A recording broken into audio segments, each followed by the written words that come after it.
ले लो भैया ले लो, लाल लाल टमाटर गोले गोल ले लो ले लो ले लो भैया ले लो, लाल लाल टमाटर गोले गोल। ए भैया सुना है ना, पैसा देता टमाटर हो 2.5-20-50 तो 2.5-20-50 तो 100 भइलो। हाँ तो 100 काहे ना सीधा बोलो, हम एंगल बोलबो करेनी।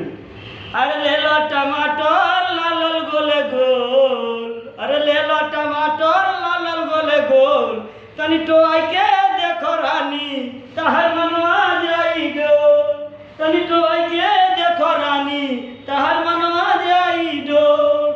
अरे ले लो होई टमाटर लाल लाल गोले गोल, अरे ले लो होई टमाटर लाल लाल गोले गोल, तनी टोई के देखो रानी तहर मनवा जाई डोल, तनी टोई के देखो रानी तहर मनवा जाई डोल।